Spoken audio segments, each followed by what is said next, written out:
Bolsonaro denunciado por tentativa de golpe de Estado. Começa agora JBR News. Na noite desta terça-feira, o Procurador-Geral da República, Paulo Gonet, protocolou a sua denúncia contra o ex-presidente Jair Bolsonaro. A denúncia coloca Bolsonaro no comando de uma tentativa de golpe de Estado. Além de Bolsonaro, a denúncia aponta a responsabilidade de outras 33 pessoas.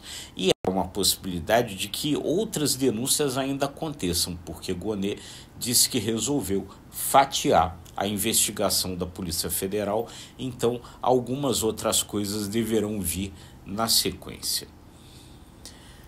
O Procurador-Geral da República acusa o presidente Jair Bolsonaro de ser o comandante de uma organização criminosa armada que buscou dar no Brasil um golpe de Estado. Ele aponta contra o ex-presidente Jair Bolsonaro os seguintes crimes: organização criminosa armada, tentativa de golpe de Estado, tentativa de abolição do Estado Democrático de Direito, dano qualificado e violência, grave ameaça contra o patrimônio da União e deterioração do patrimônio tombado.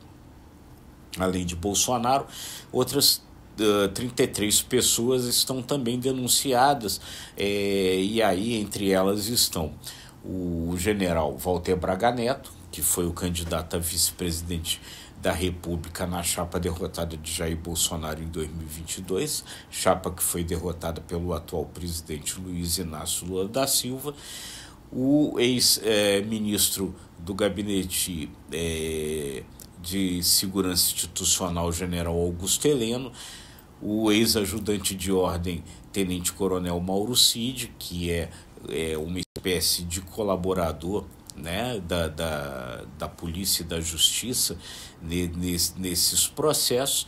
E então Gonet vai ali relatando todo um processo pelo qual esse grupo, comandado, segundo ele, por Jair Bolsonaro, foi buscando criar as condições para eliminar do Brasil a democracia. Segundo o Gonet, isso tudo começa meio a ser articulado em julho de 2021, justamente quando o atual presidente Lula recupera os seus direitos políticos, tem as suas condenações anuladas e pode então se preparar para voltar a disputar a eleição, como aconteceu em 2022. Inicia-se aí todo um processo, então, de tentar descredibilizar o sistema eletrônico de votação brasileiro, um processo que, segundo Gonet, vai se acentuando ao longo do tempo.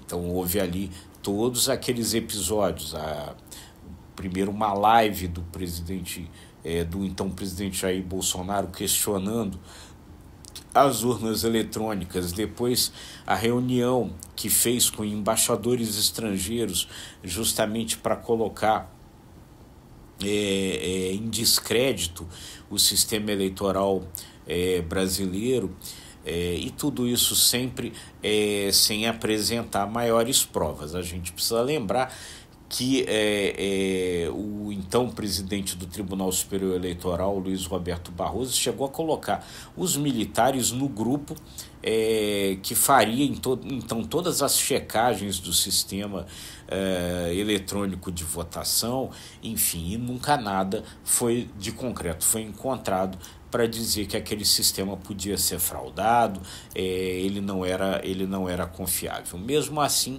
essa balada foi num crescendo o tempo todo. Jair Bolsonaro fez reuniões na qual, se isso está, segundo Gonet, documentado nas provas, reuniões na qual ele chegou a discutir, então, a chamada minuta de golpe. O que essa minuta de golpe previa? Que fosse decretada algum tipo de intervenção militar. ou um estado de sítio, ou um estado de emergência, ou a decretação da garantia da lei e da ordem, GLO, no sentido, enfim, de fazer uma intervenção na qual haveria uma intervenção no Tribunal Superior Eleitoral, inclusive com prisões. A primeira versão previa a prisão de ministros do Supremo Tribunal Federal, do presidente do Senado, Rodrigo Pacheco, enfim, e depois então essa minuta submetida a Bolsonaro, ele teria recomendado a redução então dessas prisões somente para a prisão do ministro Alexandre de Moraes, que além de relator dessas ações aí sobre os atos antidemocráticos, era então o presidente do Tribunal Superior Eleitoral, que faria, como fez, a condução das eleições de 2022. Essa minuta foi então discutida em reunião ministerial e depois o presidente Jair Bolsonaro submeteu essa situação aos comandantes das Forças Armadas. E segundo as informações, o então comandante do Exército, o então comandante da Aeronáutica não aceitaram a sugestão de Bolsonaro de aderir àquela tentativa, ficaram contrários e somente o comandante da Marinha, o então almirante Almir Garnier, aceitou participar da trama. Sem o apoio dos comandantes militares, o Bolsonaro acabou recuando dessa situação e não levou aquilo naquele momento adiante. Mas, enfim, as coisas foram avançando, foram continuando até culminarem depois da eleição de Lula, naquelas tentativas ali de criar uma situação violenta que talvez justificasse novamente uma intervenção militar. Primeiro na diplomação de Lula como presidente, naquele dia, em dezembro de 2022, houve uma primeira situação na qual se tentou invadir a sede da Polícia Federal, com depredação de ônibus, outras situações aí. Isso daí não foi o suficiente para gerar essa situação. Houve a posse de Lula em janeiro de 2023 e então no dia 8 de janeiro de 2023 a invasão dos 3 prédios da República, na qual os prédios foram depredados, enfim, toda aquela situação. Qual era a ideia ali? Novamente, de novo, criar um fato, aqueles prédios ficariam ocupados por aquela turba, e aí isso daí, gerando essa situação, se justificaria a decretação da garantia da lei e da ordem. Imaginou-se que o governo do então presidente Lula fosse fazer a decretação da GLO. Lula não agiu assim, não fez a decretação da GLO, decretou uma intervenção na segurança pública do governo do Distrito Federal, e o caminho, então, foi um caminho diferente e que acabou, então, não permitindo que as coisas evoluíssem, talvez para tentativa de golpe, como talvez fosse a ideia, de acordo com o que diz o documento protocolado na noite dessa terça-feira no Supremo Tribunal Federal pelo Procurador-Geral da República, Paulo Gonet. Agora, é preciso entender o que acontece a partir desse momento. Essa denúncia protocolada, ela primeiro precisa ser aceita ou não aceita pelo Supremo Tribunal Federal. Se for aceita, se não for aceita, isso daí é imediatamente arquivado. Se for aceita, inicia-se então todo um julgamento na qual as partes têm de ser ouvidas, comunicadas, as defesas podem pedir novas diligências, podem pedir testemunhos, podem pedir novas investigações. É um processo, portanto, que não é tão rápido de acontecer. A expectativa ali dentro do Supremo Tribunal é de que possa ser possível fazer esse julgamento até o final deste ano de 2025. A intenção do Supremo é evitar que esse julgamento ultrapasse 2025, porque 2026 é um ano eleitoral. E então esse julgamento poderia acabar de alguma forma contaminado pela discussão política no ano eleitoral.